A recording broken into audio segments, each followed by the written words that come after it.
There's a nice one. The house was valued at $190,000 in the year 2010. The value appreciated by an annual growth rate of 3.58% to $270,000 by the year 2020. Assuming that the house value continues to grow by the same percentage, what will the value equal in the year 2024? We'll use the formula, round to the nearest $1,000. You guys take a minute, try this one out. Use that formula, then we'll go over it, okay? 1 minute. Okay, so there's our formula here in the top right. And yeah, don't forget your P on this one. By the way, one thing that students, I think, find confusing about this, they gave us 2 different years with their corresponding values of the house. We only need one of these. I checked to see if this would work. So $190,000 in 2010. If you go 10 years past this, so that'd be 2020, right? At this rate, it was just a little bit over $270,000, okay? So we don't really need this one. You're welcome to use it. And if you did use it, you should get pretty much the same answer that we get, because I'm just gonna use the later year, which is the one closer to 2024, okay? It's just, if you do this, the time that you're gonna be using is different. If you used 190,000 in 2010, your T for time is gonna be 14 years, because 2024 is 14 years after 2010. If you're not sure about how we got that, just take the 2 and subtract them.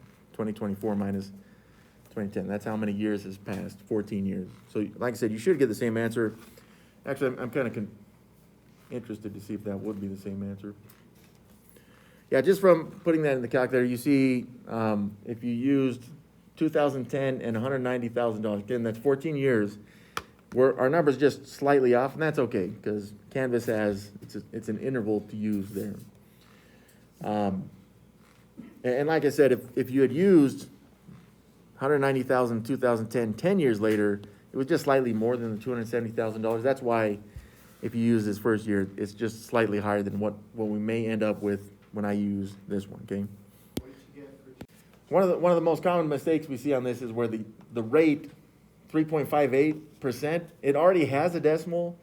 So sometimes our minds kind of trick us to thinking, well, it already has a decimal, so it is a decimal. Just make sure you're changing that into an actual decimal, not a percentage on this one, okay? All right, so let's look at that rate right there, that 3.58%, just to get it out of our hair, right? So the rate as a percent is 3.58%, that's true. Like we've seen, you can either divide it by 100. I like to say just we're gonna move the decimal 2 times to the left, which tells us the rate as a decimal is 0.0358. I'll emphasize that decimal. But now it's no longer a percent. Now it is I guess you'd say a capital A decimal? I don't know, something like that. It's a percent, then it's a decimal. This is a decimal that we want to use in our formula up here. Like I said, for me, my principal, I'm going to be using the 2020 year, okay? So let's go ahead and put those values into our formula, okay? So the principal, I'm saying I'm going to be using 270,000. And like I said, just by looking at the calculator, if you had used the $190,000, again, your year is different and your end value may be slightly off, but that's okay because you're using a different value, okay? And then we found the rate there, which was 0.0358. So let's get that in there. It's gonna be kind of tight, but we can do it. 0.0358, that works. Okay, and then again, I'm using the year 2020 compared to 2024. That's 4 years later. So the T for me that I'm gonna have to use is 4. That's 4 years.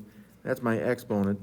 And again, this is nice. I don't actually have to solve for any of the values. I can just plug this directly into the calculator. It'll tell me the amount on this one. And like I said, the value that I got here, I'll write it out.